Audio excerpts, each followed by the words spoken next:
నమస్తే అండి అందరికీ. నేను మీ Madhavi Krishna. Welcome to my channel Madhavi Krishna's Navarasa Kathamalika.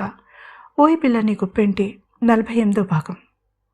సంకీర్తన ప్లాంటరా, నీకేమైనా మతిపోయిందరా అడిగాడు సూరి. శిరీష కూడా అదే ఎక్స్ప్రెషన్ ఇచ్చింది. చిన్నగా నవ్వాడు గోపి. అక్కడే మీరందరూ ముద్దపప్పులో కాలేస్తున్నారు. ఇది సూపర్ ప్లాన్ అన్నాడు గోపి. ఆ వినోద్ గాడు రాబోతున్న ఇంటికి ఈ మేకపిల్లని పంపిస్తూ నిన్ను నువ్వే మెచ్చుకోవడం ఏదో తేడాగా ఉన్నట్టుగా అనిపిస్తోంది నాకు అన్నాడు సూరి గోపిని యగాదిగా చూస్తూ. చెప్పేది పూర్తిగా వినకుండా నీ పాటికి నువ్వు ఏదేదో ఊహించేసుకుంటే నాదా తప్పు చిరుకోపంగా అడిగాడు గోపి. చెప్పనివ్వు సూరి అన్నాడు భార్గవ. చెప్పండి అపరచాణక్యుల వారు వెటకారంగా అన్నాడు సూరి గోపితో. అతని వ్యంగ్యాన్ని కానీ శిరీష సందేహాలని కానీ సంకీర్తన భయాన్ని కానీ అస్సలు పట్టించుకోలేదు గోపి. చెప్పడం ప్రారంభించాడు. సంకీర్తన రేపు ఉదయం జమీందార్కి కేర్ టేకర్గా ఆ ఇంట్లో అడుగు పెడుతుంది నాగరాజు పేరు ఉపయోగించుకుని అన్నాడు గోపి. అమ్మో వాడి పేరా? ఈ సోముగాడు నిజం తెలుసుకోవడం కోసం వాడికి కాల్ చేస్తే గుండెల మీద చెయ్యి వేసుకుని అడిగింది శిరీష. సంకీర్తన మనసులో అనుమానాన్ని సరిగ్గా అంచనా వేసి అడిగిందామే. మనం ఇచ్చే సమాధానం సరిగ్గా ఉండాలి. ఒకవేళ ఆయన నాగరాజు గారికి ఫోన్ చేసినా కూడా వాడు నోరు మూసుకునేలా ఉండాలి అన్నాడు గోపి. నాకు అర్థం కాలేదు అంది రేఖ. నీకు అర్థం కాకపోయినా పర్వాలేదు కానీ కీర్తి అర్థం చేసుకోవాలి. నువ్వు జాగ్రత్తగా విను కీర్తి అంటూ సంకీర్తన వైపు తిరిగాడు గోపి. సోము ఖచ్చితంగా నాగరాజుకి కాల్ చేస్తాడు. నువ్వు తనకి కజిన్ అనే చెప్పు అంటూ ఆమె ఎలా మాట్లాడాలో ఏం చెప్పాలో వివరించాడు గోపి. కానీ మన స్వార్థం కోసం మరొక ఆడపిల్ల జీవితాన్ని ప్రమాదంలోకి నెట్టడం నాకు అస్సలు ఇష్టం లేదు గోపి అన్నాడు భార్గవ. కొన్ని క్షణాలు ఏమీ మాట్లాడలేదు గోపి. అమ్మాయిలు ప్రమాదానికి భయపడుతూ ఉన్నంతకాలం హాని జరుగుతూనే ఉంటుంది భార్గవ్ గారు. వినోద్ నుంచి సంకీర్తన పారిపోవచ్చేమో కానీ అలాంటి మృగాల లాంటి మగవాళ్ళు ఇంకా చాలామంది ఉన్నారు సమాజంలో. ఎంతమంది నుంచి తప్పించుకుని తిరుగుతుంది అన్నది నా ప్రశ్న. కానీ ఆ ప్రశ్నకి ఈ సందర్భానికి సంబంధం లేదు. వినోద్ ఇక్కడికి వస్తే తన పరిస్థితి ఏంటి అంటే వినోద్కి ఆమె మొహం గుర్తు కూడా ఉండదు. ఇక నాగరాజు వినోద్కి ఏమని చెప్తాడు? వినోద్ని చావగొట్టి పారిపోయిన అమ్మాయి తన చెల్లెలని చెప్పే ధైర్యం చేస్తాడని నేను అనుకోవడం లేదు. ఎందుకంటే అంతా సవ్యంగా జరుగుతున్నంత వరకు ఎవరికీ ఏ ఇబ్బంది ఉండదు. ఏదైనా తేడా వచ్చినప్పుడే తప్పులు గుర్తొస్తాయి. నాగరాజు పళని శేషుల కన్నా వినోద్ పెద్ద పొజిషన్లో ఉన్నాడు తండ్రి వల్ల. ఒక విధంగా వాళ్ళ గ్యాంగ్కి లీడర్ కాబట్టి ఎంత ప్రాణ స్నేహితులైనా అతని అంచర్లుగానే వాళ్ళు ఉండాలి. సో ఈ విషయం నాగరాజు వినోద్కి చెప్పే ముందు తను స్వయంగా కనుక్కోవాలని చూస్తాడు. అప్పుడు మన సంకీర్తన వాళ్ళ పేరెంట్స్తో మాట్లాడి తను విజయవాడ నుంచి గుంటూరు వెళ్తున్నట్టుగా ఫోన్ చేసి చెప్తుంది. వాడు పిచ్చి పుల్లయ్యలా అక్కడ వెతుక్కుంటూ ఉంటాడు. కాదు కూడదు అని వాడు కానీ వినోద్ కానీ లేదా ఆ దుష్ట చతుష్టయంలో మిగిలిన ఇద్దరూ కానీ వచ్చినా వాళ్ళని ఎదుర్కోవడానికి మనం సిద్ధంగా ఉన్నాం. ఆ ఇంటి మీద మనలో ఒకళ్ళం ఖచ్చితంగా ఒక కన్నేసి ఉంచుతాం. కీర్తికి అందుబాటులో మనం ఎవరో ఒకరం ఉంటాం ఎప్పుడు చెప్పాడు గోపి. ఎవ్వరూ ఏమీ మాట్లాడలేదు. వినోద్ ఆ తప్పు చేయాలని నేను కోరుకుంటున్నాను అంది సంకీర్తన. ఆ నిశ్శబ్దంలో టైం బాంబులా పేలాయి ఆమె మాటలు. అందరూ తన వైపు పిచ్చిదానిలా చూడడంతో ఆమె ఇబ్బందిగా కదిలింది. నా ఉద్దేశం మీకు సరిగ్గా అర్థమైనట్టుగా లేదు అంది అందరి వైపు చూస్తూ. లేడి పిల్లలా బెదురుతూ ఆమెను చూస్తే చాలా జాలి వేసింది రేఖకి.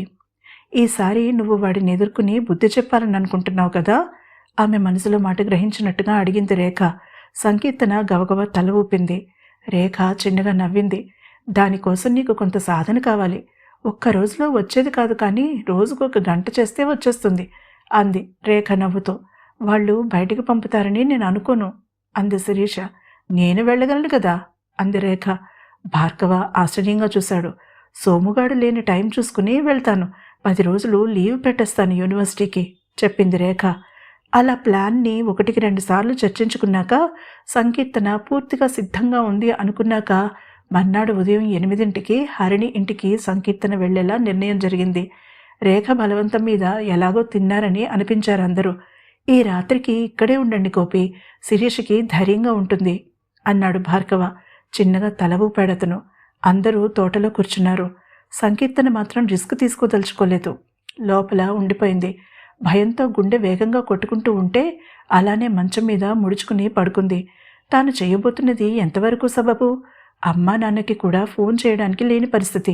అలాంటిది డైరెక్ట్గా శత్రువు ఇంట్లో పాగా వేయడం రిస్క్ కదా. కానీ ఎవరికీ అనుమానం రాని చోటు అదే. కానీ తనకి ఆశ్రయం ఇచ్చి తనని ప్రమాదంలో నుంచి తప్పించిన గోపి మాట కాదనాలని అనిపించలేదు సంకీర్తనకి. అతని మాట నమ్మి ధైర్యంగా ముందుకు వెళ్లాలని అనిపిస్తోంది. మత్తు పదార్థాలు తీసుకుని తన మీద పశువులా పడిన వినోద్కి తగిన బుద్ధి చెప్పి అవకాశం వచ్చినప్పుడు వదులుకోకూడదని అనిపించింది. ముఖ్యంగా హరి సీరియల మధ్య వచ్చిన గొడవని సర్దాలనిపించింది. కానీ ఆ అవకాశం తనకి దక్కకపోవచ్చని ఆమెకెందుకో అనిపించింది.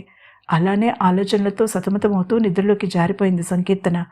బయట కుర్చీల్లో కూర్చున్న 5గురి మధ్య మౌనం రాజ్యమెలుతోంది. ఎవరి ఆలోచనల్లో వాళ్ళున్నారు. ఉన్నట్టుండి లేచాడు గోపి. నేను హరిణిని చూడాలి అన్నాడు. ఈ టైంలో వెళ్తే లోపలికి రానివ్వడు సోమమ్మావయ్య. అయినా ఏ కారణం చెప్పి వెళ్తావు అడిగాడు భార్గవ ఆశ్చర్యంగా. పక్కున నవ్వాడు సూరి. భలేవరే మీరు.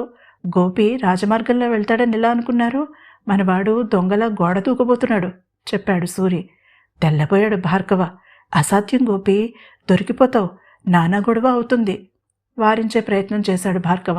అర్ధరాత్రి ఒంటరి ఆడపిల్ల గదిలోకి వెళ్లడం తప్పు గోపి మందలించింది రేఖ.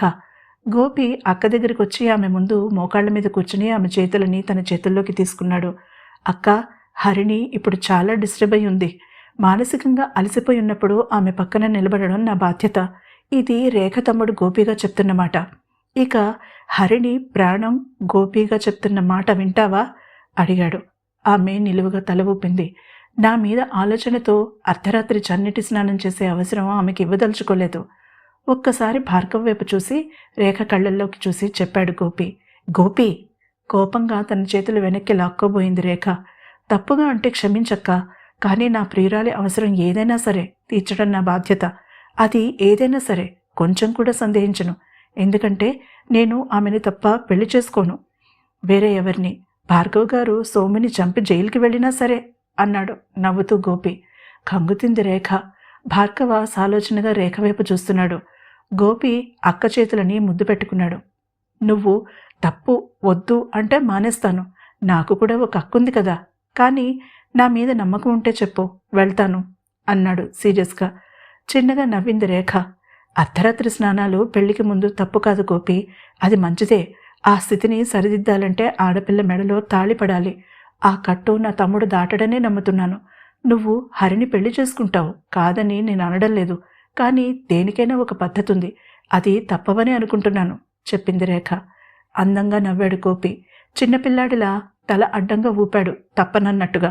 గుడ్ బాయ్, వెళ్ళు, మా అందరి ముద్దులు కూడా ఇచ్చేసరా చెప్పింది తమ్ముడు బుగ్గలు సాగదీస్తూ. ఇలాంటి అక్క నాకుంటే ఎంత బాగుండునో. మా అమ్మకి నేను ఆడపిల్ల బొమ్మ చూసినా కోపమే అన్నాడు సూరి భారంగా నిట్టూరుస్తూ. అది ఎలాంటి బొమ్మ అని అడుగక్క అన్నాడు గోపి కొంటెగా. పక్కన నవ్వింది శిరీష. మొహం ఎర్రబడింది సూరికి. నన్ను అడగవా అనుమతి అడిగాడు భార్గవ. చిన్నగా నవ్వాడు గోపి. ఈ రాత్రి ఇక్కడ నన్ను ఉండమన్నప్పుడే మీకు తెలుసు నేను హరిణిని చూడడానికి వెళ్తానని అన్నాడు గోపి. భార్గవ నవ్వాడు. గోపి, ఇది హరిణికివ్వు. నెమలిపించం ఉన్న పుస్తకం ఇచ్చింది శిరీష. ఇది అడిగాడు ఆనందంగా గోపి. నువ్విచ్చిందే అంది నవ్వుతూ శిరీష. అతని కళ్ళు తళుక్కున మెరిశాయి. పరుగున అక్కడి నుంచి వెళ్ళిపోయాడు. నా స్నేహితుడు సేఫ్టీ చూడాలి, నేను కూడా వెళ్తా అన్నాడు సూరి. ఉండు, నేను కూడా వస్తాను అంటూ శిరీష భార్గవ్ వైపు తిరిగింది. అతను చిన్నగా తల ఊపాడు. ఇద్దరూ గోపిని అనుసరించారు. భార్గవ లేచి నిలబడ్డాడు. మెల్లగా కొబ్బరి చెట్టు దగ్గరికి నడిచాడు. జాగ్రత్త, బొండం తల మీద పడగలదు హెచ్చరించింది రేఖ అప్రయత్నంగానే. అతను అటు వెళ్లడం ఆపి ఆమె వైపు తిరిగాడు. నువ్వు చన్నీళ్ళ స్నానం చేశావా అడిగాడు. రేఖ కళ్ళు ఆశ్చర్యంగా చూశాయి అతన్ని. అతను మాట్లాడలేదు. ఆమె సమాధానం కోసం ఎదురు చూస్తున్నట్టుగా నిలబడ్డాడు. రేఖ అతనికి సమాధానం చెప్తుందా?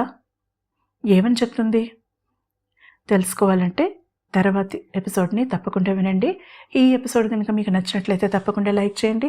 అలాగే నా ఛానల్ని సబ్స్క్రైబ్ చేసుకోవడం మర్చిపోకండి. తిరిగి మరొక ఎపిసోడ్తో కలుద్దాం. అంతవరకు